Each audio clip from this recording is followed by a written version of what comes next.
வேர்க்கடலை சுண்டல் செய்கிறதுக்கு எண்ணெய் காஞ்சிடுச்சு. கொஞ்சமாக எண்ணெய் விட்டுக்கலாம். தட்டி வச்சுருக்கிற பூண்டு ஆட் பண்ணிக்கலாம். இது கூடவே பொடியாக கட் பண்ணியிருக்கிற வெங்காயத்தையும் ஆட் பண்ணிக்கலாம்.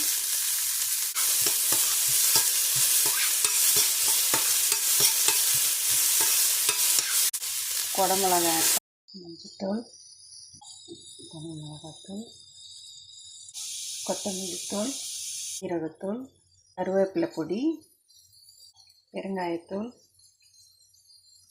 தேவையான அளவுக்கு உப்பு ஆட் பண்ணிக்கலாம். வேக வச்சுருக்கிற வேர்க்கடலையை ஆட் பண்ணிக்கலாம். இதிலே உப்பெல்லாம் போட்டாச்சு. நல்லா வேர்க்கடலை நல்லா வெந்துருக்கு.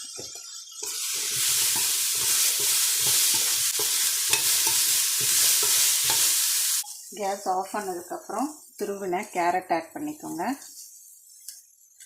துருவின மாங்காய், கொத்தமல்லிலாம் போட்டு இறக்கிட வேண்டியதுதான்.